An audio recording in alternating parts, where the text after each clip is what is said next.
नमस्कार, स्वदेश एजेंडा देख रहे हैं आप और मैं हूं आपके साथ राखी। एजेंडा में आज बात कथावाचकों का मायाजाल सियासत में उबाल की। इटावा में कथावाचकों के साथ बदसलूकी मामले ने नया मोड़ ले लिया है। सपा सुप्रीमो अखिलेश यादव के निशाने पर बाबा बागेश्वर धाम पंडित धीरेन्द्र कृष्ण शास्त्री भी आ गए हैं। अखिलेश यादव ने पंडित धीरेन्द्र शास्त्री पर मोटी रकम लेकर कथा बांटने का आरोप लगाया और कहा कि सभी की हैसियत उन्हें बुलाने की नहीं है। दरअसल उत्तर प्रदेश के इटावा में कथावाचकों के साथ हुई बदसलूकी की घटना लखनऊ तक पहुंच गई है। कथावाचन के लिए अंडर टेबल पैसे लेने के गंभीर आरोप ने सियासी हलचल तेज कर दी है। ऐसे में बड़ा सवाल यह है कि क्या कथा बांटने का अधिकार सिर्फ ब्राह्मण को है? दूसरी बात, देश के प्रसिद्ध कथावाचक क्या धर्म के नाम पर धंधा कर रहे हैं और यह कितना जायज है? इसी पर करेंगे चर्चा। उससे पहले देखिए ये रिपोर्ट।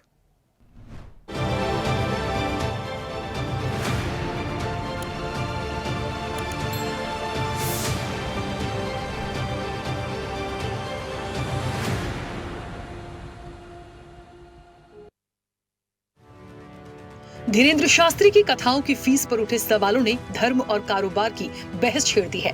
उत्तर प्रदेश के इटावा में कथावाचक पर जातीय हमले के बाद अब ये मुद्दा सिर्फ सामाजिक नहीं, राजनीतिक और धार्मिक रंग भी ले चुका है। समाजवादी पार्टी के अध्यक्ष अखिलेश यादव ने रविवार को न सिर्फ ब्राह्मण वर्चस्व पर सवाल उठाया, बल्कि धीरेन्द्र शास्त्री जैसे मशहूर धार्मिक नेताओं को भी कटघरे में खड़ा कर दिया। उन्होंने आरोप लगाया कि कथावाचन के नाम पर लाखों रुपए की फीस ली जाती है और कई बाबा अंडर टेबल रकम भी वसूलते हैं। कई कथावाचक हैं जो 50 लाख रुपए लेते हैं। कोई किसी की हैसियत है कि धीरेन्द्र शास्त्री को बुला ले अपने घर कथा के लिए? कोई अंडर टेबल लेगा वो बाबा पैसे? आप पता करवा लीजिए, अंडर टेबल नहीं लेते हैं वो धीरेन्द्र शास्त्री। क्या कथा बांटने की पता कितनी कीमत होगी उनकी? फ्री थोड़े नहीं। अखिलेश यादव के इस बयान से सियासत में उबाल आ गया। इटावा कांड पर बागेश्वर धाम के पीठाधीश्वर पंडित धीरेन्द्र शास्त्री ने भी अपनी प्रतिक्रिया दी थी। उन्होंने इस घटना को निंदनीय बताते हुए कहा, कथावाचन किसी जाति की बपौती नहीं है। अगर कथावाचक से कोई गलती हुई थी तो इसका समाधान कानून और न्यायपालिका के जरिए निकाला जाना चाहिए था, न कि भीड़ तंत्र के जरिए।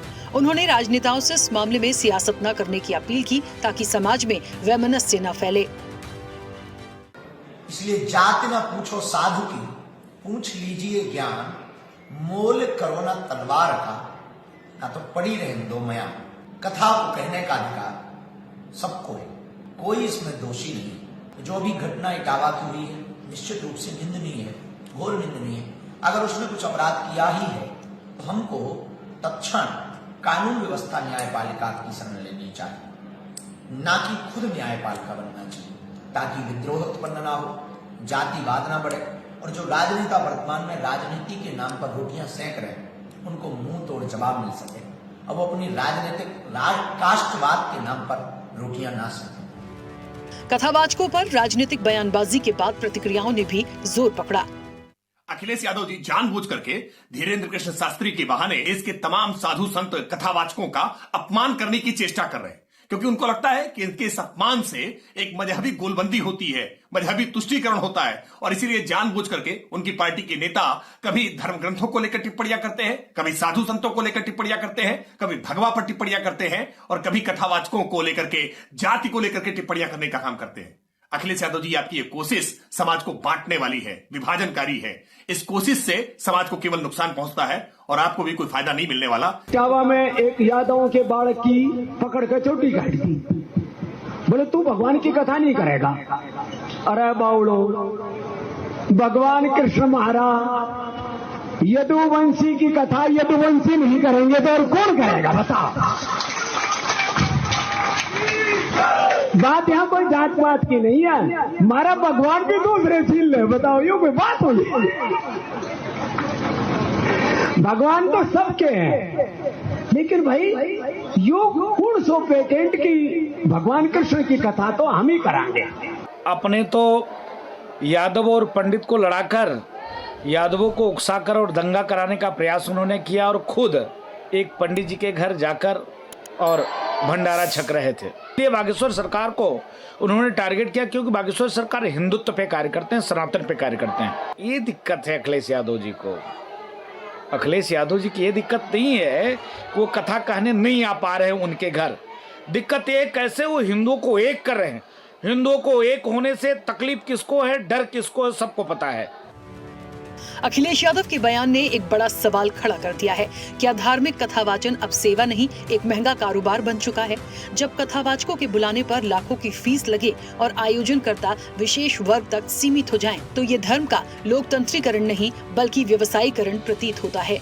देश में कई ऐसे प्रसिद्ध कथावाचक हैं जो कथा करने के लिए फीस लेते हैं।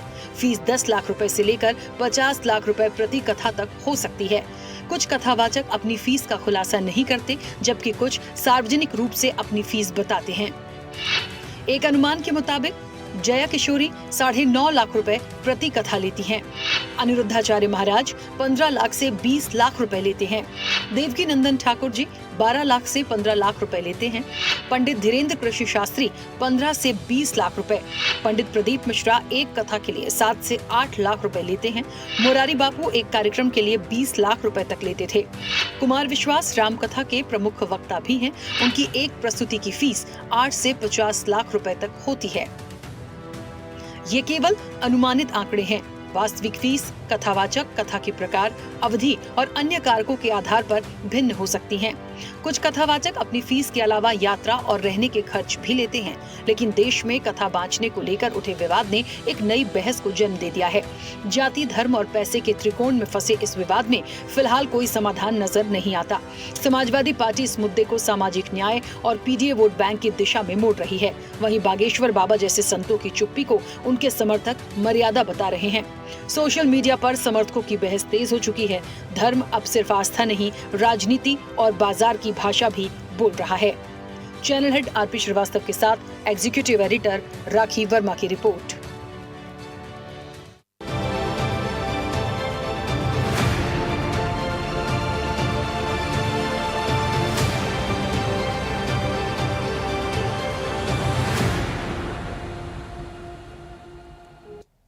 तो कथावाचकों का माया जाल और सियासत में उबाल। देखिए, एक घटना आती है और उस एक घटना के बाद एक एक करके इतनी चीजें लगातार चली आ रही हैं जो ये सोचने पर मजबूर करती हैं कि आखिरकार कथा सुनाने वाले जो कथावाचक हैं उनका अंडर टेबल पैसा जाता है। मतलब ये एक चीज और ये आरोप सवाल तो खड़े करता है। अच्छा, दूसरी बात ये भी देखनी पड़ेगी कि कथावाचक जो होते हैं क्योंकि लोगों के बीच में आस्था होती है, लोग उन्हें सुनने जाते हैं। दक्षिणा तक तो सुना था, लेकिन उसकी फीस भी होती है, तो उसकी फीस की क्या जरूरत है, एक तो वो भी सवाल होता है। तो इन सबके बीच में ये देखना पड़ेगा कि फिलहाल ये जो मामला आया है जिसका पूरी तरीके से राजनीतिकरण की कोशिश की गई है, ये आगे कितना और बढ़ेगा और ये तमाम बातें जो आ रही हैं ये कहां तक जायज भी है। हम सीधे चर्चा पर चलेंगे। हमारे साथ मेहमान जुड़े हैं। सबसे पहले आपका परिचय करा दें।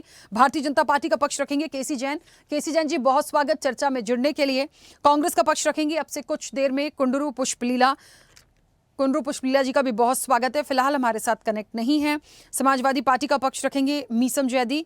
मीसम जी का भी स्वागत है, अब से कुछ देर में हमारे साथ जुड़ेंगे। महामंडलेश्वर जूना अखाड़ा से शैलेश आनंद गिरी महाराज हमारे साथ जुड़े हैं। आनंद गिरी महाराज जी, आपका भी बहुत स्वागत है। और सनातन धर्म रक्षा पीठ के पीठाधीश्वर कथावाचक कौशल किशोर ठाकुर हमारे साथ जुड़े हैं। कौशल किशोर ठाकुर जी, आपका भी बहुत स्वागत है। मैं चर्चा की शुरुआत, क्योंकि दो मेहमान अभी हमारे साथ कनेक्ट नहीं हैं, शैलेश आनंद गिरी महाराज जी, मैं आपसे करूंगी। मेरी आवाज पहुंच रही है आप तक? जी बिल्कुल पहुंच रही है। ये इटावा में जो घटना हुई इसकी सबने निंदा करी, इसके लिए जो भी बातें आई हम सब ने सुनी, लेकिन अखिलेश यादव ने इस पूरी घटना को साथ लेते हुए जो बागेश्वर धाम के जो पीठाधीश्वर हैं धीरेन्द्र कृष्ण शास्त्री, उनके लिए जो कहा, और उनके साथ साथ उन्होंने कई बाबा ऐसे हैं उन्होंने कहा जो टेबल के नीचे से पैसे लेते हैं। देखिए, ये बयान या ये कहने का जो मकसद उनका था वो समझें, लेकिन इस बयान ने और इस घटना ने एक सवाल तो खड़ा कर दिया जो आज सबसे बड़ा है। पहली तो ये कि इटावा घटना के बाद पहला सवाल ये खड़ा होता है कि क्या सिर्फ ब्राह्मणी कथा बाँचेगा? बाकी लोग विरोध करते हैं क्योंकि ऐसा नहीं है। दूसरी चीज ये कि सामाजिक उन्माद कौन पैदा कर रहा है? ना उनका मुंडन होता, ना आज ये बातें उठ रही होती, ना ये तस्वीर सामने आती। तीसरी चीज, जो कथावाचक है जिनके लिए अंडर टेबल पैसे की बात की जा रही है, किस तरह से आप लेते हैं इन बातों को? देखिए, इसके घटना की जड़ से हमने प्रारंभ यदि करना हो तो बताएंगे कि जिसका मुंडन हुआ उसकी गलती क्या थी और जिन्होंने मुंडन किया उनकी गलती क्या थी। मेरे दृष्टिकोण में दोनों ही गलत थे। जिन्होंने उसका मुंडन किया वो अपने हाथ में न्याय व्यवस्था लेने का अधिकार नहीं रखते थे, और जिन्होंने गलत अपनी आइडेंटिटी दे करके कथा वाचने की बातें करी, उनके साथ में भी एक अपराध का बहुत सामने आता है। रही बात अखिलेश जी ने क्यों कहा, इसके ऊपर ज्यादा चिंतन करना चाहिए, क्योंकि वो एक राजनीतिज्ञ है। इस देश के साथ एक विचित्र बात है कि सनातन की जब भी उद्भव की बात होती है, बुद्धि की बात होती है, उस समय पर ये सनातन के खिलाफ कोई ना कोई ऐसी बातें कर जाते हैं राजनीतिज्ञ, और उसका लाभ उठाने की कोशिश करते हैं। इससे हम कहते हैं डिवाइड एंड रूल। ये जातियों के अंदर बांटना चाहते हैं, धर्मों के अंदर बांटना चाहते हैं, ताकि हमारा भारत प्रगति के मार्ग से कहीं ना कहीं भटक जाए। हमारा समाज जो है वो इन्हीं चीजों के अंदर उलझ करके रह जाए। ब्रह्मा इति जानति ब्रह्माणा कहा गया है, तो ब्राह्मण को हम कोई जाति नहीं मान रहे। हम साधु संत ब्राह्मण उसको मानते हैं जिसने वेदों का अध्ययन किया है, अध्यापन किया है, उसका तपस्रण रहा हो, उसका जीवन शैली जो है सतोगुणी रही हो। तो यह बात सत्य है कि ब्राह्मण का मतलब यह नहीं हुआ जिसके पिता ब्राह्मण हो और पुत्र भी ब्राह्मण हो जाए। जिसके पिता या पीढ़ी दर पीढ़ी यदि कोई अध्यापन का कार्य हो रहा है, कथा वाचन का कार्य हो रहा है, कर्मकांड हो रहा है, धार्मिक क्रियाकलाप हो रहे, वो ब्राह्मण है। और कथाकारों के बारे में बात कही तो ध्यान रखिएगा, कथाकार आपको बहुत 70 के दशक की एक बात बताते हैं। संतोषी माँ के ऊपर पिक्चर बनी, हर हर महादेव आजकल सीरियल बना, तो सीरियल के भी कुछ स्पॉन्सर्स थे ना, उसके जरिए भी बनाने वाले ने आय की है। उस सीरियल्स के दौरान टीवी चैनल्स के ऊपर स्पॉन्सरशिप भी चली है। संतोषी माँ पिक्चर बनी होगी तो उसका भी राजस्व अर्जन हुआ होगा। तो मेरी दृष्टि में कथाकार एक अच्छी कला के जरिए हमारे भारतीय सनातन को प्रस्तुत करते हैं। उनमें कुछ अच्छे तरीके से करते होंगे, कुछ बुरे तरीके से करते हैं, कुछ सिर्फ धर्म की आड़ लेकर के अपना व्यापार चलाते होंगे, तो वहीं पर कुछ वास्तविक कथा करके लोगों के हृदय के अंदर सनातन का प्रस्फुटन करते होंगे। तो मेरा ऐसा मानना है कि कथाकारों को हम कंफ्यूज न करें कि वे कोई साधु संत है। वे एक धार्मिक प्रवक्ता हैं, धार्मिक वक्ता हैं, किंतु साधु संत होना अलग है, बाबा होना बेहद अलग है। ये कथाकार विवाहित भी होते हैं, उनके परिवार भी होते हैं, जबकि हमारे साधु संतों के अंदर, सन्यासियों के अंदर विवाह की परंपरा नहीं है। हमारे नागाओं के अंदर ऐसी कोई सी भी परंपरा नहीं है जो सामान्य गृहस्थ की होती है। तो हम मान करके चलते हैं कि इसके ऊपर विवाद करने का कहीं से कहीं तक अधिकार इन राजनीतिज्ञों को नहीं है। ये सिर्फ इस बात का दुरुपयोग करके अपनी अपनी राजनीति चमकाना चाहते हैं। जी ठीक है, वापस आऊंगी। कौशल किशोर जी, मुझे सुन पा रहे हैं? जी कौशल किशोर जी, 2-3 बातें हैं। देखिए, धर्म बनाम धंधा की बहस छिड़ गई है और सामाजिक वैमनस्य जो है वो बिगड़ता चला जा रहा है। इसको कैसे आप देखते हैं? देखिए, अभी परम पूज्य स्वामी शैलेशानंद गिरी जी महाराज जी ने जो बात कही है, ये बात बहुत ही महत्वपूर्ण है। उन्होंने सारी व्याख्या कर दी है कि एक कथावाचक कौन हो सकता है, एक संत कौन होता है, एक सन्यासी कौन होता है, सारी बातें रख दी हैं। लेकिन जिन परिस्थितियों में इटावा में जो प्रकरण हुआ है, जिन परिस्थितियों में भी हुआ हो, वो हम कह सकते हैं कि ठीक है, वो न्याय संगत नहीं हुआ, लेकिन जाति छुपा करके जो किया गया वो भी न्याय संगत नहीं था। दूसरी बात आती है कि धर्म वर्सेस धंधा। अब ये बातें धर्म वर्सेस धंधा कौन फैलाता है? जो अपने आप को दिन रात हिंदू कहते हैं, तथाकथित हिंदू हैं वो लोग, उनको हम हिंदू नहीं मान सकते हैं। जिन्होंने सदैव राम मंदिर के विरोध में खड़े रहे, सदैव सनातन के विरोध में खड़े रहे। आप सनातन के विरोध में खड़े होते हैं, आपके पिताजी सनातन के विरोध में खड़े होते हैं, फिर अचानक आपको कैसे ये याद आ जाती है कि कथावाचकों ने इतना पैसा मांगा, उतना पैसा मांगा। ये कॉमर्शियलाइज सिस्टम किया किसने?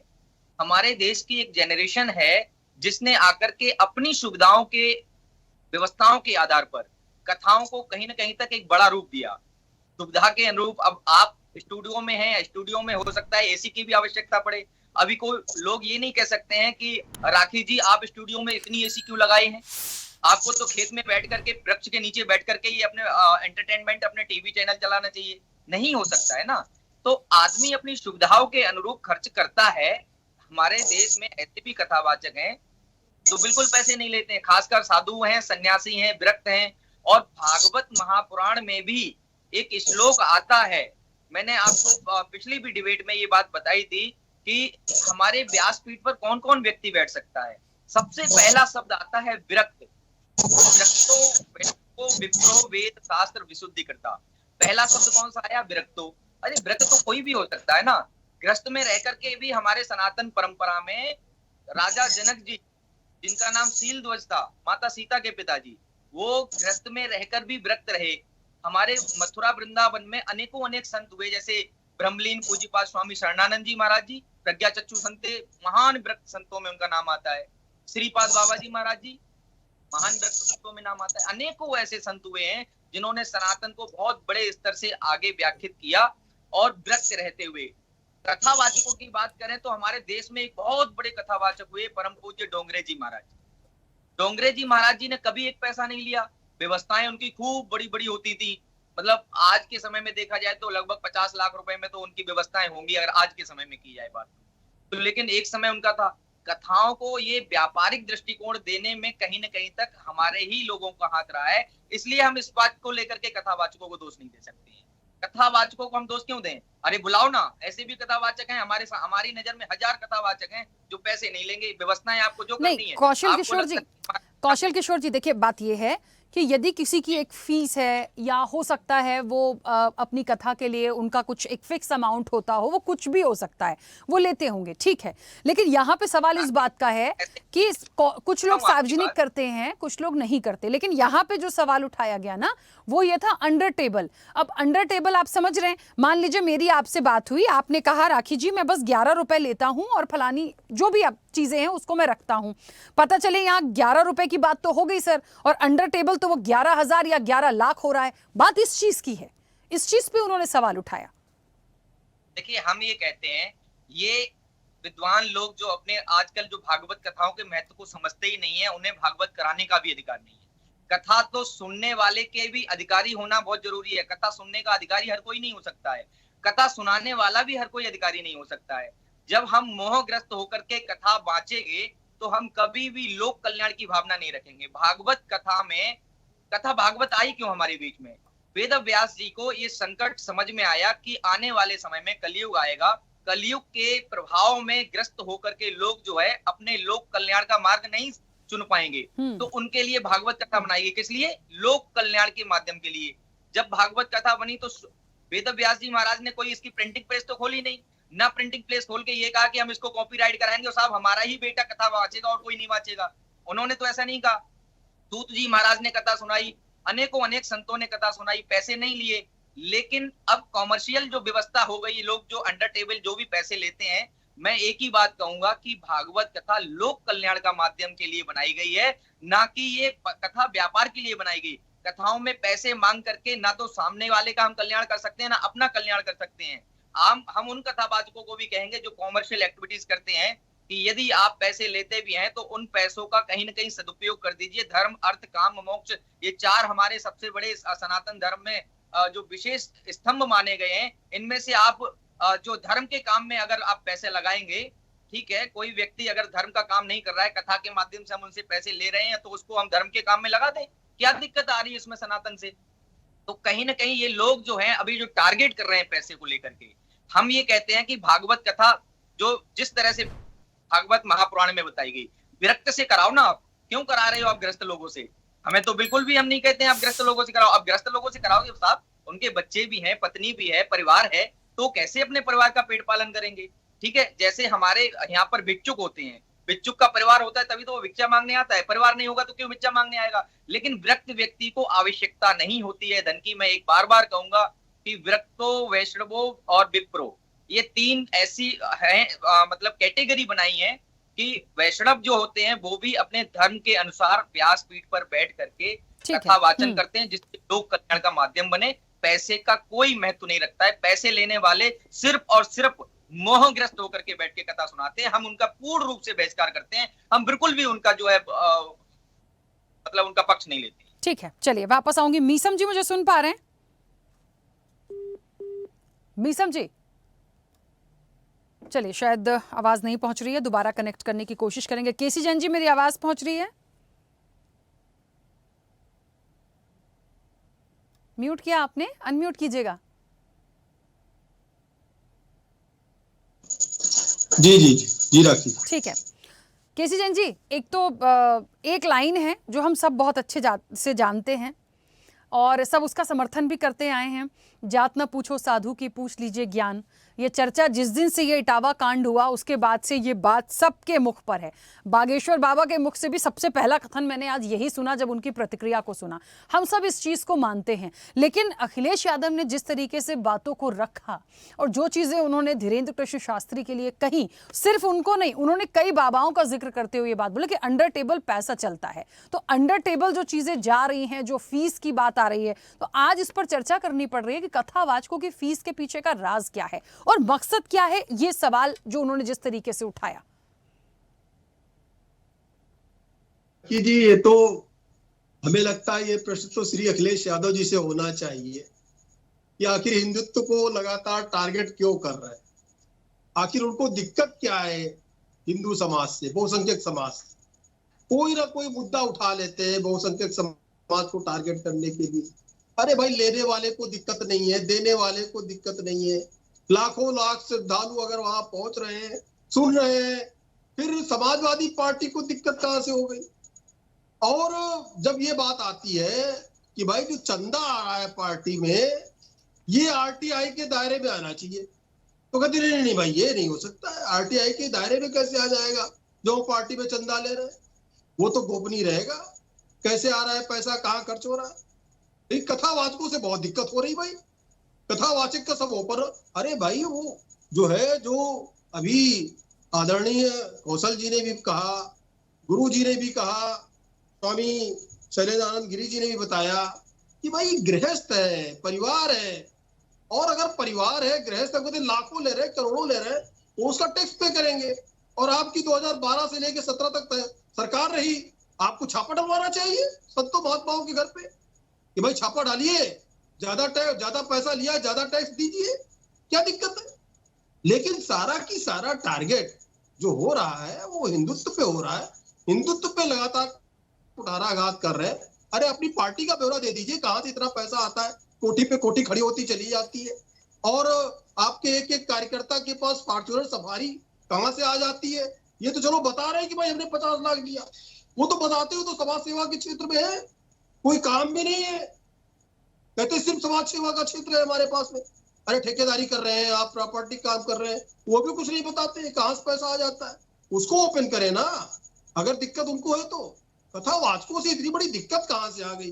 अभी तक तो ये था कि भाई वो यादव था, फिर पता चला कि नहीं उसने तो वहां कांड कर दिया, महिलाओं के साथ वो तो छेड़छाड़ कर रहा था, फिर पता चला नहीं एक कांड उसने और कर दिया, वो तो अपना आई कार्ड वगैरह भी सब चेंज करके रखा है, 2-3 तरीके का उसके पास आधार कार्ड है। और केसी जैन जी, केसी जैन जी, सबसे बड़ा कांड तो ये हो गया, सबसे बड़ा कांड ये हो गया कि उनका मुंडन करा के उनकी चुटिया काट ली गई, क्योंकि ये सारा दायरा कानून के पक्ष में था। यदि ये नहीं होता तो आज हम इस चर्चा में नहीं होते, इतनी चीजें आती नहीं, हम उस पे भी जाए ना।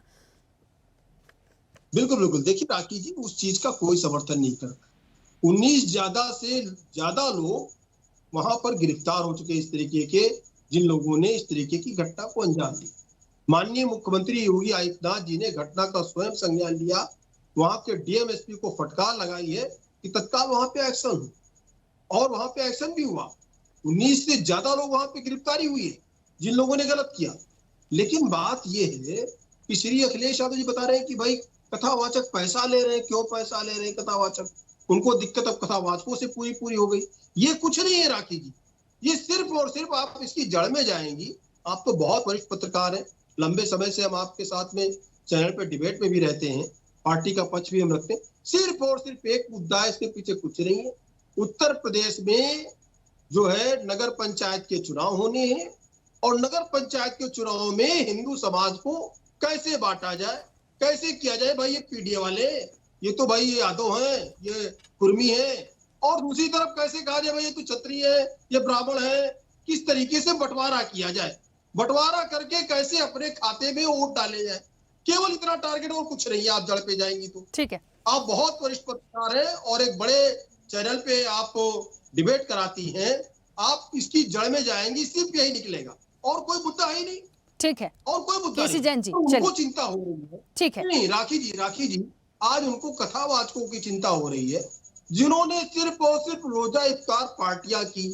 जब वो 5 साल तक मुख्यमंत्री रहे, केवल और केवल 5 KD पे रोजा इफ्तार पार्टियां होती रही, कभी कन्या भोज नहीं हुआ, कभी नवरात्रि पे कन्याओं के पैर नहीं प्रक्षालन नहीं हुआ, कभी उनको भोजन नहीं कराया गया, कोई आयोजन इस तरीके का नहीं हुआ जो सर्व समाज से हो।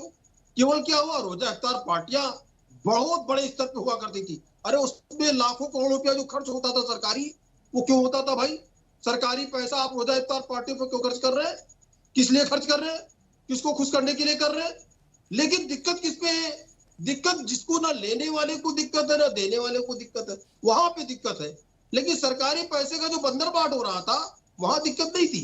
अब उनको चिंता समाज सता रही है, समाजवादी पार्टी को, श्री अखिलेश यादव जी को, कि भाई कथा वाचन हो क्यों रहा है? अरे उनका बस चले ना तो इस पे बैन लगवा दे पूरा कथा वाचन पे, सनातन धर्म की किसी भी क्रियाक्रम पे और रोक लगा दे। आपको याद होगा जिस समय पर ये महाकुंभ का आयोजन हो रहा था तो वक्फ बोर्ड की तरफ से आया कि भाई जो वहां पे 84 एकड़ जगह तो वक्फ बोर्ड की है, महाराज हर्ष के समय से वहां आयोजन होता रहा महाकुंभ का, लेकिन अब बता दी नहीं वो तो उसकी जमीन है वक्फ बोर्ड की। श्री अखिलेश यादव जी के मुंह से एक टिप्पणी नहीं निकली, ये गलत हो रहा है। जो भी था केसी जैन जी, केसी जैन जी जो भी था, केसी जैन जी जो भी था, पर कोई सनातन के विरोधी तो नहीं है। वो भी अखिलेश यादव हैं, अमृत स्नान करने वो भी गए थे, डुबकी लगाकर वो भी आए थे। हमको समझना पड़ेगा। ये तो हम नहीं कह रहे विरोधी है, ये तो उनको उनके क्रियाकलाप बता रहे हैं ना कि वो क्या कहना चाहते हैं। अगर वो विरोधी नहीं है तो कभी तो कन्या भोज कराया होता। चलिए इस पे चर्चा को आगे बढ़ाऊंगी मैं। बस दो मेहमान और हैं, छोटी छोटी प्रतिक्रिया आ जाए। कुंडरू पुष्पलीला मैम, मेरी आवाज पहुंच रही है? मैम क्या लगता है, आपकी आवाज नहीं आ रही? म्यूट किया आपने, अनम्यूट किए अभी? हाँ अभी आपकी आवाज आ रही है। हाँ अभी आपकी आवाज आ रही है मैम। जिस दिन से राखी जी वहां पर, हाँ बोलिए, जिस दिन से इटावा कांड हुआ, इटावा कांड की सबने निंदा करी, सबने निंदा करी, ठीक है। अब दूसरी बात, लेकिन जो अखिलेश यादव ने कह दी, जो कथावाचकों के लिए, बाबाओं के लिए कह दी, मैं दोनों साइड से बात करती हूँ। देखिए जो घटना हुई वो निंदनीय थी, दुख हुआ होगा, बिल्कुल हुआ होगा, राजनीतिकरण नहीं होना चाहिए, लेकिन हो रहा है। अब कथावाचकों के लिए आपने कहा, वो भी एक सोचने का विषय है। भाई बड़े बड़े कथावाचक हैं, लोग उनको सुनने जाते हैं, क्या ले रहे हैं क्या दे रहे हैं वो एक छोड़ दीजिए, हो सकता है उनकी लोकप्रियता है, उनकी दक्षिणा होती होगी या उनका ऐसा प्रोटोकॉल होता होगा, वो जाने। लेकिन यहाँ पे अभी एक गेस्ट ने ये भी कहा कि भाई आप यदि पैसा मांग कर इतना वो कर रहे हैं या इतनी कथा सुना रहे हैं तो आप ना अपना कल्याण कर रहे हैं ना सामने वाले का कर रहे हैं। देखिए भाव जुड़े होते हैं, ऐसा नहीं है कि आपने पैसा रख लिया और आप कुछ भी कथा में बोल रहे हैं, सुना रहे हैं, सब चीज अलग होती है। लेकिन ये जो सिनेरियो यहाँ अंडर टेबल आके रुक गया, ये एक सबसे बड़ी बात है कि धर्म जो है उसको धंधे की तरफ कन्वर्ट करने की बात हो रही है, जो हमारे सामाजिक सौहार्द के लिए अच्छा मैसेज नहीं देता। यस मुझे भी लग रहा है कि वहां पर साधु संतु लोग हैं, जो बातें जो सत्संग करते हैं, जो अच्छी बात सुनने के लिए, प्रजा को बिठा के अच्छे अच्छे बात सुनाने के लिए, धर्म का संदेह निकालने के लिए, और ये समाज को अच्छी रास्ता दिखाने के लिए भी ये भी जरूरत है। जब पुराने व्यवस्था से अभी तक हिंदू देश का यही है, मगर हिंदू राज्य में सब में ये भारतीय समय पर्टिकुलर इंडिया का पर्टिकुलर माहौल ऐसा है, खाली सिर्फ हिंदू ही नहीं है, तो सबका उनकी जो मतलब रिलीजन्स है, उसका भगवान अलग अलग है, उनका रूप अलग अलग है, उनके मानना अलग रहेगा। मगर उनकी जो मस्जिदों में होता है, जहां जहां होता है वो होंगी। मगर आज ये सत्संग के विषय पे जो भी हो, आज राजनीति में भी उन्होंने पलटा के इधर से हिंदुत्व के पास अंगूठी लेके जाके निखर रहा है। मैं बोलने का यही है कि जो भी हो, जो टेबल के नीचे से पैसे ले रहा है, हाँ मैं भी थोड़ा सा एक बात बोलूंगी विथ एक्सपीरियंस से।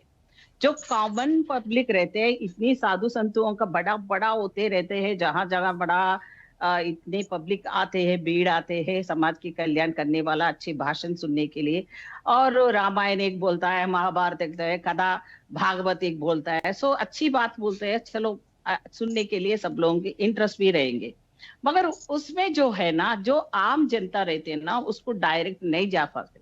और वो लोगों का साधु संतु बोले तो उनका जो उनका जो जहां वो लोग रहते हैं, वो लोगों का प्लेस रहते हैं, अगर वो देखो तो पूरा लाविश रहते हैं, लग्जरी रहते हैं।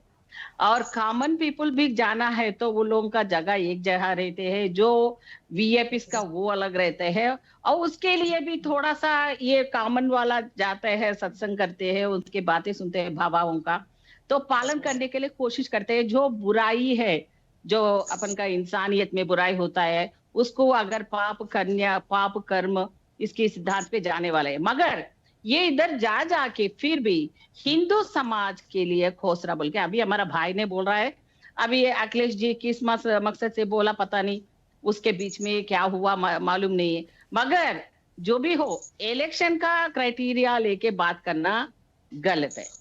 जो अच्छी बात बोलने के लिए अगर जो भी टेबल के नीचे से पैसा जा रहा होगा, हाँ जा रहा होगा भाई, उसका तो कोई अकाउंट नहीं रहता।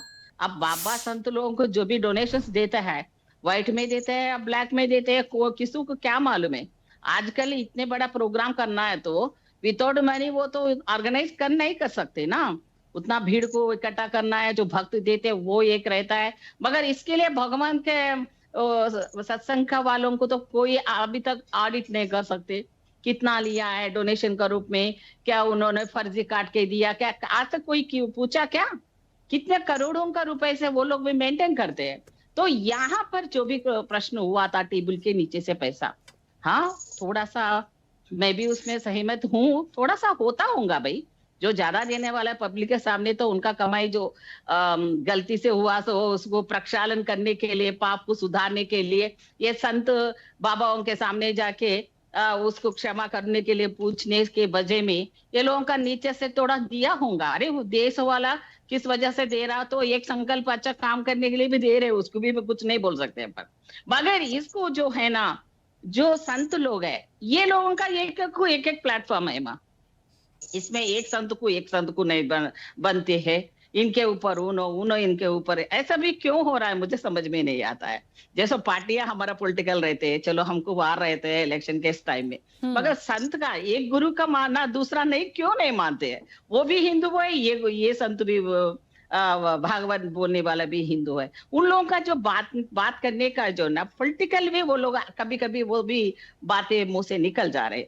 जैसा मैंने एक देखा था रिसेंटली, यही संत जी ने कहा था कि ना जोरू को नहीं संभाल सकते, क्या दुनिया को क्या संभालेगा।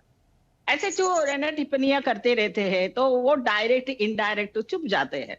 तो जो लोग जो बात करना है उनकी लिमिट में उन्हों रहना चाहिए, पॉलिटिकल वाला रहना चाहिए। मगर यहाँ भारत देश का, इंडिया का ये इतना नेगेटिव चलता है, तो एक बाबा ऐसा एक लात मारे तो वो जीत जाएगा।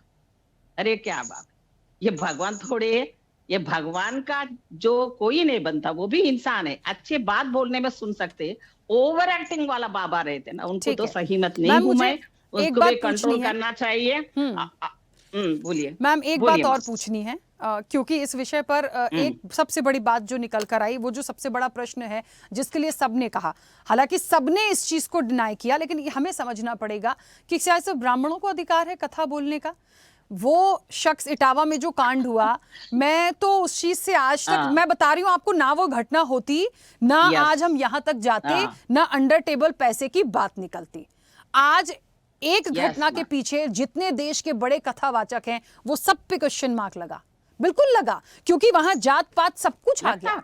भाई जात के पीछे तो तमाम चीजें हुई, जाति नहीं होती, ये तमाम चीजें नहीं होती। तो हमको इस चीज को देखना पड़ेगा कि हम कहाँ जा रहे हैं, और यदि किसी ने बहुत बड़ी गलती कर भी दी तो भैया कानून अरे मेरे भी एक बाबा के पास गई थी, हमारा हैदराबाद में रहता है, वो लोग को एक ने मैंने पर्सनल भी फील हुआ, वो लोग कहते हैं उनके पास जाने तो पाँव टच नहीं करना कहते।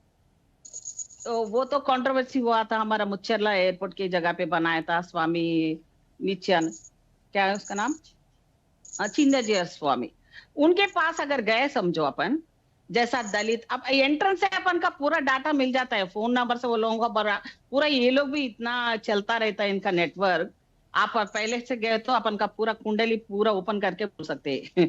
तो ऐसा कैसे होता है मुझे नहीं मालूम होता है। और इन्होंने मैं गई थी एज ए एक्स मिनिस्टर, मैं वो डिस्ट्रिक्ट का हूँ, वहां पर जाके मैंने ऐसा नमस्कार करते हुए ऐसे टच करने गए तो नहीं टच नहीं करना, फिर दूसरों से उन्होंने टच कर ले रहा, पाँव को टच करने दे रहा।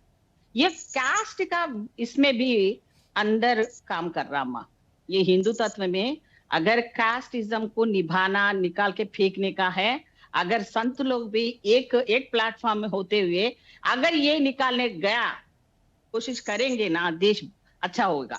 अदरवाइज इसमें जो है ना, बाबाओं के अंतर में जो भी लड़ाइयाँ चलता है, एक बाबा रहता है पूरा जलसा बाबा, उसको देखो तो ढेरा बाबा जैसा बन जा रहे। वो अंदर भी क्या क्या की घोटाला हो रहा है, बड़े बड़े स्कैम्स निकले, मर्डर हो रहे हैं, रेप्स हो रहे हैं। पॉइंट तो ये वही सब है, हो रहा है। किसके पीछे क्या क्या है। वही मैंने तो है कहा ना, एक ये चीज इसके के पीछे क्या सब पे है? क्वेश्चन मैं मार्क भी लगा। बोलना चाह रहा हूँ, ये गवर्नमेंट भी ये लोगों को क्यों एंकरेज कर रहा? एक पैसा 1 रुपए ले लेके इतने बड़े बड़े जमीन 1 करोड़ लैंड क्यों दे रहे? एक गरीब को एक झोपड़ी नहीं दे सक रहे, फिर इन लोगों को इतना फैसिलिटीज देने का ठीक है क्या जरूरत मैम, है? मैं 1 सेकंड आपको देश रोकूंगी। आपके लिए है मैम, ठीक है। इसमें कास्टिज्म का उसको निकाल देना चाहिए माँ। कास्टिज्म बात नहीं करना, हिंदू के धर्म के लिए कुछ अच्छे बात करना है तो हम लोग सुनेंगे।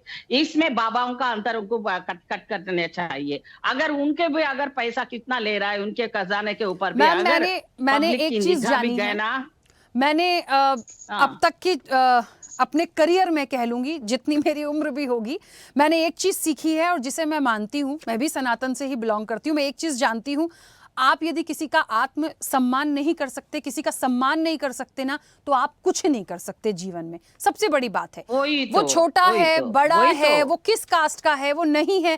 आपको, मुझे, किसी को अधिकार नहीं है कि हम उसे अपमानित करें। हम यदि इतनी सी सीख रख लेंगे तो सब कुछ बहुत अच्छा हो जाएगा। जो दलित वर्ग, जो पीड़ित वर्ग, हम लोग अभी भी नहीं जाने के लिए इंटरेस्ट नहीं है। ये ब्राह्मण सनातनवादी का वो माइंड एजेंडा में रखते हुए ये लोग कर रहे। हाँ, हिंदू, हम भी हिंदू है। जो दलित लोग हैं, में हिंदू नहीं है क्या? भगवान को नहीं मानते क्या? पूजा पाठ आपसे भी ज्यादा करते। वेजिटेरियन लोग, हम लोग ज्यादा बन रहे हैं। हम लोग हमारा पूरा अभी तो ये जो बोलने का व्यवस्था में सब कुछ कर रहे हैं ये लोग। मैम वापस आऊंगी। क्या क्या हो रहा है, ठीक है, पता करना है। हाँ, कौशल किशोर जी 1 सेकंड रुकिएगा। शैलेश आनंद जी भी कुछ कहना चाह रहे हैं, कोई पूछने आप वाला दोनों बस नहीं 1 है। सेकंड रुकिएगा। कैसा चलेगा हाँ, मैम प्लीज 1 सेकंड रोक रही हूँ, 1 सेकंड रोक रही हूँ। नहीं, एक सेकंड मैम एक जल्दी बात से करूंगी माँ। ये बोर्ड सामने लगा के सनातन का धर्म के पीछे जो भी होता है ना, उनको भी छोड़ना मत।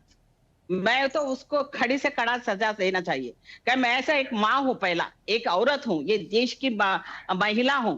इसके साथ कोई भी ऐसा अन्याय करेगा, डेरा बाबा से लेकर जो भी हो, उनके भी पीछे भी गवर्नमेंट का इंक्वायरी रहना चाहिए। उनका पैसे के बारे में, उनका रहन सहन के बारे में, उनके करतूतों के बारे में, चाहे वो हिंदू वो जो भी हो, सनातन धर्म का बातें सामने बोल के ढोंगी बाबा रहता ना, उसको छोड़ो मत। मीसम जी जुड़े हमारे साथ। मीसम जी, आवाज पहुंच रही मेरी? जी, चलिए, आपने मौका दिया, बहुत बहुत नहीं मीसम जी, मौका तो मैंने पहले भी दिया था, बट आप डिस्कनेक्ट हो गए थे क्योंकि मैंने, वो मुझे लग रहा था। हाँ, आप डिस्कनेक्ट हो गए थे, इसलिए मैं सबसे आखिरी में नंबर आया। नहीं तो आज सबसे पहले समाजवादी पार्टी को ही बोलना था, क्योंकि ये अंडर टेबल का राज आप ही बता पाते। उसी पर हम सब पूरी चर्चा करके आ गए। मुझे बताइए, ये क्यों बागेश्वर बाबा या बाकी बाबाओं के लिए, कथावाचकों के लिए ये फीस वाला जो स्ट्रक्चर है, इस पर बात कैसे निकल गई आज? इसके पीछे क्या है भाई? भारतीय जनता पार्टी कह रही है अखिलेश यादव का और काम ही क्या है, सनातन के लिए जो बातें वो कर नहीं सकते, हमेशा उल्टी ही बातें करेंगे, और कहीं ना कहीं नगर पंचायत का इलेक्शन है इसलिए ये बातें आ रही हैं। देखिए, ये एक धार्मिक डिबेट है और ये धर्म से जुड़ा बहुत ही नाजुक पहलू है, और भारतीय जनता पार्टी को सिर्फ राजनीति से मतलब है, उसको धर्म से मतलब नहीं।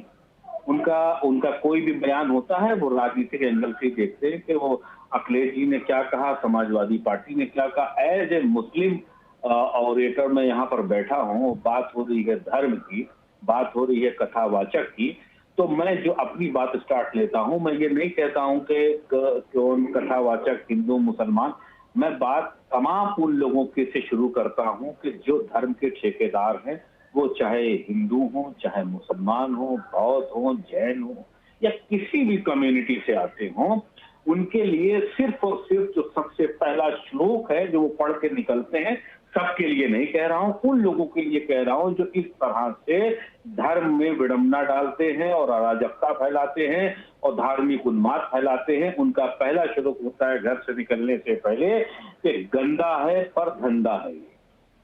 तो ये जो धंधा करने निकल रहे हैं और जो धंधा कर रहे हैं, जो बड़े बड़े लोग, आज आप बताओ कोई भी कथावाचक ले लो या कोई भी एक तरह का, मैं कहता हूँ कोई मुल्ला पंडित मौलाना ले लो, ये तो बड़ी बड़ी गाड़ियों से निकल रहे हैं, बड़े बड़े ऐशो आराम और ठाट से जीवन जी रहे हैं और धर्म की बात कर रहे हैं। धर्म का तो पहला उसूल ये है कि भाई पहले दूसरे का पेट भरो फिर खाओ, पहले दूसरों के घर में एसी लगवाओ फिर अपने यहाँ लगवाओ। तो अगर पूरी देश के अंदर सारे लोग खुशहाल है, सबके पास एसी है, सबके पास BMW है, आउडी है, तो भाई आप भी चलो। तो आप गरीब के सामने प्रवचन देते हो, भगवान श्री राम की बात करते हो, सबरी के बेल की बात करते हो, सुदामा जी की बात करते हो, श्री कृष्ण जी की बात करते हो, और उसके बाद फिर अपने मामले में भेदभाव शुरू कर देते हो। आप ये बताओ, कोई भी व्यक्ति है, उसको ईश्वर का नाम लेना उसकी आजादी है, बोलिए। अब मान लो मैं एज ए बीइंग मुस्लिम, मैं अगर किसी मंदिर में जाना चाहता हूँ, मैं कहीं भी किसी भी मस्जिद में जाना चाहता हूँ, गुरुद्वारे में जाना चाहता हूँ, तो क्या ये धर्म के ठेकेदार मुझे बताएंगे कि मुझे मारेंगे पीटेंगे और मेरे ऊपर जो है वो किस तरह का व्यवहार, दुर्व्यवहार करेंगे? नहीं करना चाहिए। हर आदमी को जीने का, हर आदमी को भगवान के आराध्य को मानने का अधिकार है।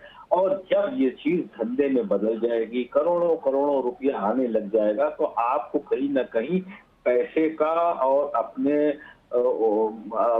या यूं कहिए कि घमंड शुरू हो जाएगा कि आप जो है वो फिर आप दुनिया में जो भी लोग हैं उनको अपने सामने जब आप देखोगे तो उनको एक तरह का एक मशीन देखोगे कि इससे कैसे पैसा पैदा किया जाए, तब वो आपको मानवता और इंसानियत नहीं दिखाई देगी। और ये बात शुरू कथावाचक से हुई है, बिल्कुल सही है, मगर मैं ये सारे धर्मों के लिए कहना चाहता हूँ कि 99% धर्म गुरुओं ने धर्म को पाखंड का रास्ता बना करके धर्म को यूटिलाइज किया है, कैसे अपना स्वार्थ पूरा करने के लिए, किस तरह से वो इस तरह से रुपए जमा करें, करोड़ों अरबों रुपया ऐश करें और लोगों को धर्म के नाम पर बेवकूफ बनाए।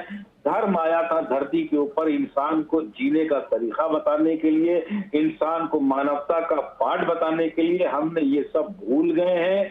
आज हिंदुस्तान के अंदर सिर्फ और सिर्फ हिंदू और मुसलमान का नाम लिया जाता है राजनीतिक उद्देश्य के ऊपर। अगर यही जो नंबर्स हैं, अगर इनको आप जो है वो उल्टा करके देखो, जितनी आबादी मुसलमानों की है कितनी आबादी हिंदुओं की हो जाए, और जितनी आबादी हिंदुओं की है उतनी आबादी मुसलमानों की हो जाए, तो यही योगी जी वोट मांगते फिरेंगे कि देखो मुसलमानों, हम तुम्हारे लिए हिंदुस्तान के अंदर कितना हम भलाई का काम कर रहे हैं, तुम्हारे लिए कितने बिजनेस लेकर के आ रहे हैं। तो ये है राजनीति है, इसका किसी से कोई लेना देना नहीं है और ये सदियों से हो रहा है। इसीलिए जो हमारे यहाँ मुसलमान थे, जो हमारे यहाँ प्रॉफिट मोहम्मद सल्लल्लाहु अलैहि वसल्लम आए, तो उन्होंने क्या नारा दिया? उन्होंने कहा सब समान है।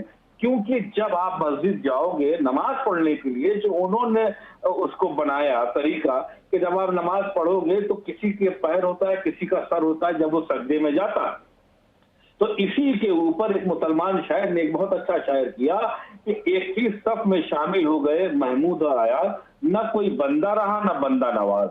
तो कहने का मतलब है ये है धर्म, मगर इस बात को न मुसलमानों का कोई मानता है, न हिंदुओं में मानता है, न सबकी बात है। बात कथावाचक शुरू होने का मतलब ये नहीं कि आप किसी एक का उद्देश्य पकड़ करके अब इस तरह से आप उसके ऊपर कहना शुरू कर दो, क्योंकि बात यहाँ राजनीति की नहीं है, बात है धर्म की।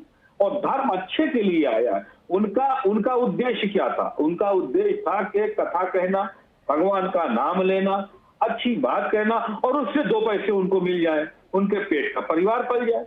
तो आपने क्या किया? आपने कॉपीराइट बना दिया किसी एक धर्म को दे करके कि नहीं सब यही करेंगे। ठीक है, निसम जी देखिए, मुझे तो इस बात की भी चिंता होती है कि हिंदू मुस्लिम तो छोड़िए, जो कर रहे हैं या राजनीतिक रूप से करते हैं या वोट बैंक के लिए करते हैं, यहाँ तो सर आपस में जो सनातन के लोग हैं वो आपस में भिड़ जाते हैं। अब उत्तर प्रदेश में क्या हुआ? यहाँ तो सर यादव वर्सेस ब्राह्मण हुआ ही। मतलब ही नहीं है, ना यादव ना पंडित ना हिंदू। भाई देखिए एक बात सुनिए, मेरे कॉन्स्टिट्यूंसी में मैंने मान लिया मेरे यहाँ ब्राह्मण ज्यादा, ठीक है, मैंने ब्राह्मणों की वकालत शुरू कर दी, उनके लिए मारपीट शुरू कर दी। हिंदुस्तान जाए टेल लेने, धर्म जाए टेल के हमारे हम नेता बन जाएंगे, यहाँ हमारा ब्राह्मण वोट तय हो जाएगा। तो कहने का मकसद ये कि आपको लग रहा है कि हिंदुओं में ये चल रहा है, हिंदू में कहीं नहीं चल रहा है। जहां जैसी राजनीति है, यादव बाहुल्य क्षेत्र होता तो यादव की तरफ से बोला जाएगा, पंडित को दबा दिया जाएगा। जिस क्षेत्र में जहां जैसी जनता है, जैसा भाई देखिए ऐसा है ना, एक बड़ी पुरानी कहावत है भाई, जैसी जैसी श्रद्धा वैसा उसका वो। तो कहने का मतलब ये, यहाँ राजनीति की सिर्फ बात हो रही, भारत के अंदर इस तरह से डेमोक्रेसी को नुकसान पहुंचाया जा रहा है धर्म की आड़ में, ठीक है, कि जिसका नुकसान आगे चल करके तब आपको पता लगेगा, तब बहुत देर हो चुकी होगी। ठीक है मीसम जी, एक सेकंड और ये रुकिएगा। शुरुआत करने वाली भारतीय जनता पार्टी केसी जैन जी, है, एक मिनट कि रुकिए। जो इस तरह से उसने, मैं कंप्लीट कर रहा हूं, भारतीय जनता पार्टी ने इस तरह से नफरत हो दी है कि जब आप अपने घर में क्रूरता सिखाएंगे तो आपका बेटा भूल जाएगा कि मेरे पास एक आगे दुश्मन है या मेरा बाप है। ठीक है, तो ये कौशल किशोर नफरत जी, का हाँ। आलम ये है, इतनी बढ़ चुकी है भारतीय जनता पार्टी की सरकार में। ठीक है कि मीसम ये जी, चलिए नहीं बहुत देख मेहमान रहे कुछ कि ये कहना चाह रहे हिंदी हैं। है। ठीक है, हाँ कौशल किशोर जी पहले बोलिए, इसके बाद आ रही हूँ। सर आप ही लोग कहना चाहते हैं, सब बहुत सारे लोग कुछ अपनी बात रख रहे हैं, मैं सबके पास आऊंगी जल्दी जल्दी से। कौशल जी पहले आप बोलिए। साक्षी वर्मा जी, यहाँ पर अभी दो बातें आई हैं। एक तो ये कि कथावाचक लोग पैसा लेते हैं। हमने एक बात तो आपको पहले ही बता दी थी कि जो ग्रस्त होते हैं, जिनका परिवार होता है, यहाँ व्रत है नहीं, वैष्णव है नहीं, विप्र है नहीं, जो अपनी मर्यादाओं के अनुसार जो है व्यासपीठ पर बैठकर कथा कहें, वो कभी पैसा नहीं ले सकते हैं। ग्रस्त होंगे तो वो पैसा लेंगे, उनको आवश्यकता है क्योंकि उनका परिवार है। दूसरी बात, टेबल के नीचे पैसा देने की बात आती है तो अखिलेश यादव जी ने किनसे कथा करवाई और किसको नीचे से पैसे दिए, ये बात भी बहुत पूछने के लिए जायज है। तीसरी बात मैं कह रहा हूं, जैसे अभी आपने कहा कि ये कथाओं में यादव वर्सेस ब्राह्मणवाद हो रहा है। मैं आपको साफ साफ बता दूं कि भगवान श्री कृष्ण के यदुवंश को लेकर के जो मिथ्यात्मक भ्रम फैलाया जा रहा है, उसके लिए मैं साफ साफ बता दे रहा हूं कि हमने भागवत कथा के साथ साथ में अपने ऐतिहासिक पुस्तकों का भी अध्ययन किया है। आर्कियोलॉजिकल सर्वे ऑफ इंडिया की एक पुस्तक है, the anal of antiquity of Rajasthan, chapter number 5 में 42 नंबर पैराग्राफ कहता है कि भगवान श्री कृष्ण के वंशज अहीर कुल के नहीं, यदुवंशी क्षत्रिय कुल के हैं, जिसमें जादौन, जडेजा, भाटी, रावल, चौकर, सरवैया, रायजादा, सूरसैनी और चुनाशमा आते हैं। ये भगवान कृष्ण के वंशज हैं। उनको लेकर के ये जो बात आ रही है ना कि ये वंशजों को लेकर भगवान कृष्ण के बहुत से कथावाचकों ने ये अपने मिथ्यात्मक भ्रम फैला दिया। कल हमने एक बयान सुना कुमार विश्वास का, वो कह रहे हैं कि सबको कथा कहने का अधिकार है। ये हम भी मानते हैं कि जो व्रत है उसको कथा कहने का अधिकार है, जो विद्वान है उसको भी कथा कहने का अधिकार, लेकिन इसको यादव वर्सेस जो है ब्राह्मण नहीं कह सकते हैं। भगवान श्री कृष्ण के वंशज क्षत्रिय कुल के हैं, वो अहीर कुल से उनका कोई संबंध नहीं है। ये जो कथावाचक के साथ जो विवाद हुआ है वो अहीर कुल से हैं और वो नंद गोप कुमार आदि हैं, उनका भगवान श्री कृष्ण से सीधा सीधा संबंध हो सकता है, लेकिन उनका संबंध नहीं है। इसको आप नहीं, मैं कौशल किशोर जी, मतलब आप ये कहना चाह रहे हैं कि उनको अधिकार नहीं था कथा का, उनको अधिकार नहीं था, फिर बात वहीं आ गई। अभी हम कह रहे थे कि कथा कोई भी सुना सकता है, कोई भी कह सकता है, अब आप कह रहे हैं कि वो वैष्णव विप्रो ना राम नहीं है ना कृष्ण नहीं है। अभी तो ये दोनों के बीच में ये लगाव क्या है, बड़ी समस्या हो जाएगी। ठीक है, शैलेश आनंद गिरी महाराज जी प्लीज जल्दी से अपनी बात रखिएगा। ठीक है कौशल जी, एक सेकंड रुकिए। बैठा हुआ है भगवान श्री कृष्ण के वंशज करौली में बैठे हुए, राजस्थान के करौली में, अवागढ़ में बैठे हैं, गवाना में बैठे हैं, लबुआ में बैठे हैं, जामनगर में बैठे हैं। सर आप ऐसी बातें कर रहे हैं कि भागवत कथा जो होगी कृष्ण जी के लिए जो कहेगा वो बिल्कुल उनके वंशज होंगे वही कहेंगे। अभी राम कहाँ जाना भाई, राम लोग कहाँ जाना। अब मुझे बताइए कुमार विश्वास, एक मिनट, राम कथा के प्रमुख वक्ता हैं कुमार विश्वास ना, राम कथा करते हैं, तो क्या राम जी के वंशज हैं? हमको ये भी जाके पता करना पड़ेगा। अब ये दोनों में लड़ाई लगा लिया, हमको समझना पड़ेगा, हम उस विषय पे उस लाइन पे नहीं जा रहे हैं। ठीक है, एक मिनट रुकिए। अच्छा कौशल जी, एक मिनट, समय की सीमा है, सब लोग अपनी बात रखना चाहते हैं। हाँ आनंद गिरी महाराज जी बोलिए। अनम्यूट करिएगा महाराज जी, अनम्यूट करिए। साउंड किसी भी विषय की विशेषज्ञता हासिल किए बिना यदि कोई व्याख्यान होगा, वखान होगा, तो उसके अंदर त्रुटि आती है। इसके अंदर जाति का कोई बंधन नहीं है। यदि किसी ने वेद विद्या का अध्ययन करा है या पुराणों का अध्ययन कराए, उसको उसका पूरा जानकारी है, या तो अनुभव के आधार पे हो चाहे डिग्री के आधार पे हो। आप पत्रकार हैं, वहां पर बैठी, या तो अपना masters in journalism and mass communication क्या होगा, या फिर आप निरंतर रूप से कई सालों से पत्रकारिता का प्रशिक्षण लेकर के पत्रकारिता कर रही होंगी। तो ये बात मान करके चलेगा कि विवाद सनातन के अंदर जानबूझ करके राजनीतिज्ञों द्वारा लाया जा रहा है, जिसके चलते हुए कुछ दिग्भ्रमित लोग इस प्रकार की घटनाएं कर देते हैं। मैं उसका बेहद तीव्र शब्दों में वर्णना करता हूँ। साथ में याद रखिएगा राकेश जी, मैं निरंतर रूप से मांग करता आया हूँ इस राज को वास्तविक स्वरूप में सनातन आयोग की आवश्यकता है, ताकि यदि कोई सनातन के नाम पर गंदगी फैलाएगा तो उसको एक हाथ से दंड देने की भी क्षमता हो और हमें ज्ञान देने का विधान भी उनको देने की क्षमता हो। तो मैं निरंतर रूप से सनातन आयोग की बात इसलिए कर रहा हूँ क्योंकि आप यदि अध्ययन नहीं कर रहे हैं तो आपको यह नहीं मालूम, अब आप जाति के ऊपर बात ला देंगे। कोई भी व्यक्ति ये छुप करके किसी भी प्रकार का कृष्ण के बारे में, राम के बारे में, हमारे वैदिक कथानकों के बारे में, पुराणों के बारे में दिग्भ्रमित करने वाली कथाएं सुनाएगा तो निश्चय ही वो दंडनीय है। उसको दंड देने की पात्रता भी शासन के पास होनी चाहिए, स्वतः संज्ञान लेकर के उसके खिलाफ मुकदमा दायर होना चाहिए। इसके अंदर जाति का कोई बोध नहीं है। जिसने गंजा किया वो भी अपराधी है और जिसने गलत अपनी आइडेंटिटी दी वो भी अपराधी है, और कथा के अंदर यदि गलत बात बोल रहा है वो महा अपराध है। ये बात मैं कहना चाहता हूँ। जी बिल्कुल ठीक है। और मैं बस इसमें एक चीज महाराज जी जोड़ना चाहती हूँ कि दोनों पक्षों को यदि हम गलत मानते हैं तो उस पक्ष की हम ज्यादा गलती माने जिसने उनके साथ ये कृत्य किया। क्यों माने? क्योंकि वो एक कंप्लेन कानून के अधिकार में हो सकती थी। किसी को अपमानित मत करिए। यदि मुझे बहुत गुस्सा आ रहा है, यदि मुझे कोई चीज अच्छी नहीं लगी है तो मेरा अधिकार नहीं है कि मैं किसी को थप्पड़ मार दूं। नहीं, मुझे नहीं अच्छा लग रहा है, मैं चले जाऊंगी, मैं उसकी शिकायत कर दूंगी, लेकिन हम उसे अपमानित नहीं कर सकते, वो भी इतने लोगों के बीच में।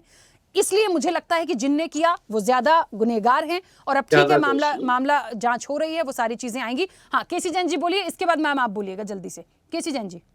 जी देखिए राखी जी, अभी बहुत बड़ी बड़ी बातें हमारे समाजवादी पार्टी के साथी कर रहे थे, तो आपने भी कहा कि भाई इस तरीके की स्थितियां क्यों पैदा हो, लेकिन बिना पूरी बात को जाने जिस तरीके से श्री अखिलेश यादव जी अपराधियों को सम्मानित करने का काम करते हैं, जो संभल के दंगाए थे वहां पे भी जाके सम्मानित किया, जो यहाँ पर जिन्होंने छेड़छाड़ की, गलत आइडेंटिटी अपनी पेश की, उनको भी सम्मानित करने का काम किया। और एक चीज है जिसकी भी बड़ी बड़ी बातें कर रहे थे, सारे धर्मों में अच्छाइयां हैं, लेकिन बात ये आती है, जो भी बात कर रहे थे कि मुस्लिम जो है वो हिंदुओं के बराबर हो जाएं, हिंदू मुसलमानों के बराबर हो जाएं, भाजपा यहाँ पे गड़बड़ करती है। अरे भाजपा गड़बड़ करती है, डेनमार्क के कार्टून के विरोध में यहाँ पर शहीद स्मारक पार्क आप लोगों ने तोड़ दिया। मुसलमानों ने जुम्मे की नमाज के बाद में शहीद स्मारक पार्क यहाँ पे तोड़ दिया था, जुम्मे की नमाज के बाद में। यहाँ पर डेनमार्क में कार्टून बनता है मोहम्मद साहब का, और तो आप यहाँ पे उन शहीदों का शहीद स्मारक पार्क तोड़ देते हैं जिन्होंने देश के लिए गोलियां खाई, जो शहीद हो गए। क्या सही है? क्या भगवान महावीर की आपने मूर्ति तोड़ दी जिन्होंने शांति का संदेश दिया। भगवान बुद्ध की आपने मूर्ति यहाँ पार्क में लगी हुई तोड़ दी जिन्होंने शांति का संदेश दिया। सरकार किसकी थी? ये सवाल क्यों है? सवाल मुसलमानों ने तोड़ा ये नहीं है, सवाल ये है कि समाजवादी पार्टी की सरकार थी, समाजवादी पार्टी के मुखिया ने FIR तक नहीं दर्ज कराई, कोई जेल गया बताइए उस मामले में, शहीद स्मारक पार्क तोड़ने के मामले में। और यहाँ बातें आप बहुत बड़ी बड़ी करते हैं, धार्मिक एकता की बात करते हैं, सौहार्द की बात करते हैं। आप कहते हैं कि भाजपा जो है गड़बड़ करती है। महाराष्ट्र में 2 संतों की पीट पीट करके हत्या कर दी गई, कांग्रेस की वहां पर सरकार थी, पुलिस के सामने हत्या कर दी गई। क्या हुआ उसमें? क्या कार्रवाई हुई उसमें? तो देखिए, जो वहां पर संरक्षक है, संरक्षक ही अगर अत्याचार करेंगे तो कौन बचाएगा? और यहाँ पर तो कार्रवाई हुई, 19 लोग गिरफ्तार हुए, और यहाँ पर जिस तरीके से शहीद स्मारक पार्क तोड़ दिया, कहीं कुछ नहीं हुआ। संभल के दंगाइयों को आप सम्मानित करते हैं, इन अपराधियों को आप सम्मानित करते हैं, लेकिन वहां पर जो पीड़ित हैं आप बहराइच मिलने नहीं जाते। आप अयोध्या के जो रेपिस्ट हैं आपकी पार्टी के, उनको लगातार बचाते हैं। ठीक है केसी जैन जी, मैं बस इतना कहना चाहती हूँ कि जिनकी गिरफ्तारी हुई है उनको सजा भी जल्दी मिल जाए, है ना। हम सिर्फ राजनीतिकरण की तरफ से नहीं है भाई। ये भी आपने पहले कह दिया, जिसे पैसा, अरे आप यदि धर्म के लिए काम कर रहे हैं, आस्था के लिए काम कर रहे हैं, तो आपको इन सब चीजों की जरूरत होनी भी नहीं चाहिए। बहुत सारे ऐसे लोग हैं जो कथावाचक करते हैं, बहुत ऐसे लोग हैं जो बैठते हैं, अपनी बात रखते हैं, लोग उनके पास जाते हैं, वो उनकी दक्षिणा आपको देनी है दीजिए, नहीं तो कुछ नहीं देना पड़ता। तो उनके भी तो भाव देखिए। आज ये जो चीजें हो रही हैं, हमको ये वाकई गंभीरता से सोचना है। मैम जल्दी से अपनी बात रखिए, समय हो गया। अभी ये भैया ने बहुत बोल रहे हैं। आप अरे भैया 1 मिनट, सुनिए भैया। केसी जैन जी 1 मिनट समय हो गया, प्लीज मैम को अपनी बात रखने दीजिए। आप पॉलिटिकली बात करना है तो चर्चा दूसरी तरफ से जाएगा, हम उसके लिए भी समाधान देने के लिए रेडी है। नहीं भैया, भारतीय जनता पार्टी को किसी को क्वेश्चन पूछने का नहीं पूछने का जैसा ये लोग बातें करते रहते हैं हर टाइम। अब ये लोकतंत्र है, इसमें सब कुछ सवाल करेंगे, उसके लिए हम करेंगे, हमारा हक है, हम करेंगे, करते रहेंगे, चाहे आपको अच्छा लगे बुरा लगे, हमको उससे मतलब नहीं है।